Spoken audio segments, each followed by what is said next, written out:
Thank you very much. Thank you.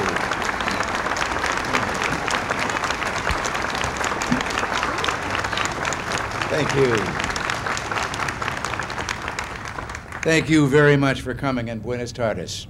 And I have to let you in on a little secret here. I'm late, and I apologize for being late. You're never supposed to open your remarks with an apology, but I have to. But I've learned a little secret.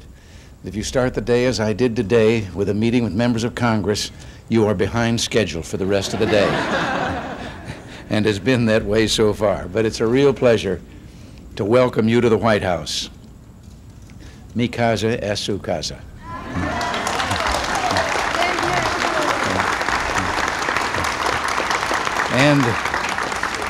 And in this case, this always was su casa. I'm just a tenant here. We're delighted to celebrate with you National Hispanic Heritage Week, honoring the many contributions that Hispanic men and women have made to American history. The many Hispanics who've come here as immigrants, as well as those who've been born and raised here, have greatly enriched our culture and given fresh vibrancy to our national life. 172 years ago tomorrow, a brave Mexican priest named Miguel Hidalgo y Castilla rang the bells in his village church to announce the people's desire for freedom. We're told that he didn't live to see his victory, but the sound of those bells still rings today in the hearts of all freedom-loving peoples around the world. I know it rings in your hearts. American Hispanics are bound by strong ties of language, religion, family, and culture. In your lives, you demonstrate the importance of real work, producing things of real value, building communities of shared values that enrich America and keep us strong and free. You work long and hard to own your homes, your farms, and business enterprises, your piece of America. And when America's been threatened by dark clouds of war, Hispanics defended our nation with pride and courage. 37 of them have received the Congressional Medal of Honor, America's highest military decoration, given only for duty above, or for service above and beyond the call of duty.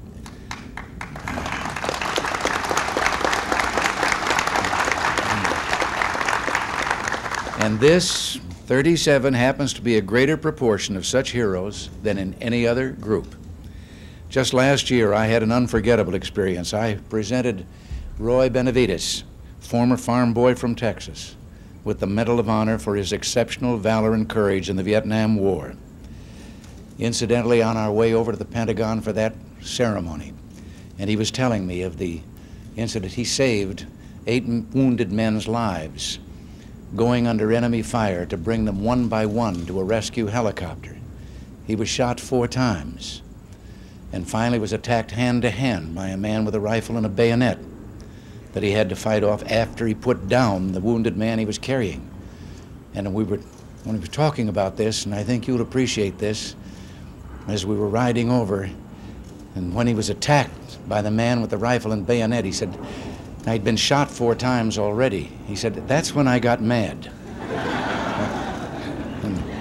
And he got mad enough to complete that rescue.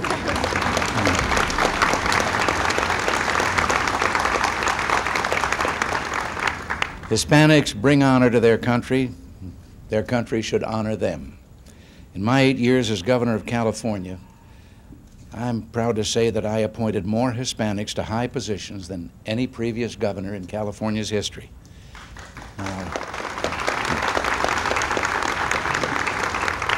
We're trying to maintain that position in Washington, or that tradition, with Hispanics playing a major role in our administration since day one.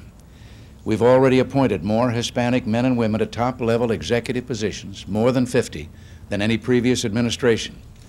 3 very recent appointments of Hispanics to very significant positions are with us today. Roberto Herrera of Texas as Deputy Administrator of the Small Business Administration.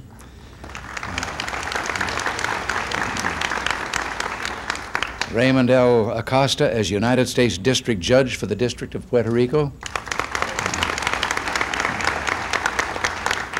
And Victor Blanco of California as Chairman of the Board of the Inter-American Foundation.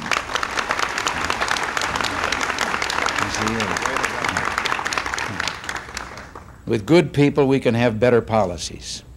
We can strengthen those shared values of family, neighborhood, work, peace, and freedom, and help you make America great again.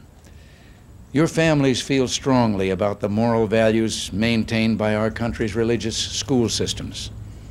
Our tuition tax credit plan will provide relief to the many Hispanic families who send their children to independent schools while supporting public schools with their taxes.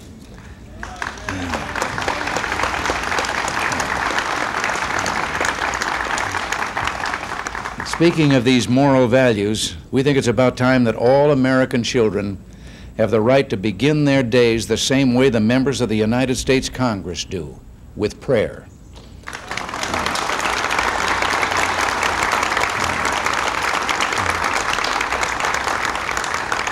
So we're pushing for a constitutional amendment that would permit voluntary prayer in our children's classrooms.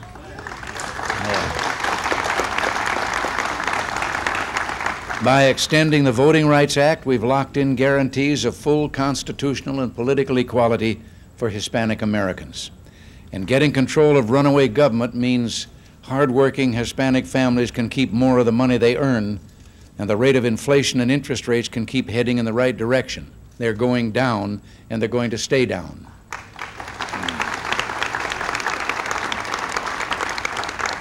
And finally, a stronger and more stable economy will permit us to do a better, or to be a better neighbor with Mexico and our other friends to the south. I think we've developed a new rapport with Mexico based on mutual respect, that is, better than any time in the history of our two proud nations. I'm also very enthusiastic about our Caribbean initiative, which will break down trade barriers and provide new incentives for commerce and economic growth.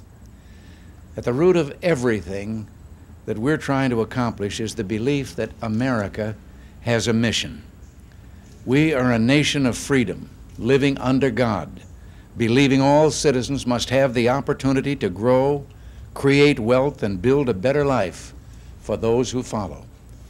If we live up to those moral values, we can keep the American dream alive for our children and our grandchildren, and America will remain mankind's best hope. With your help, I know we can, and we will. Muchas gracias. Que Dios los bendiga.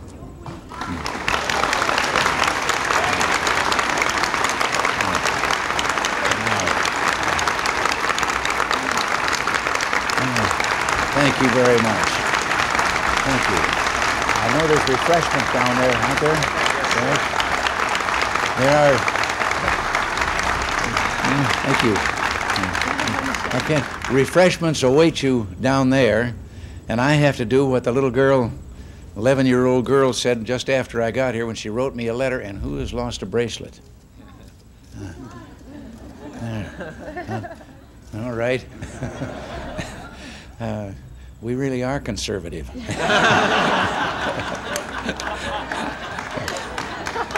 This little girl gave me a great deal of advice on what to do and how to handle the problems that I would meet, 11 years old, and then just said, and be happy that you're not God. And with that, she wound up with a P.S. on her letter. She said, now get back to the Oval Office and get to work. So I will. Thank you all very much for being here.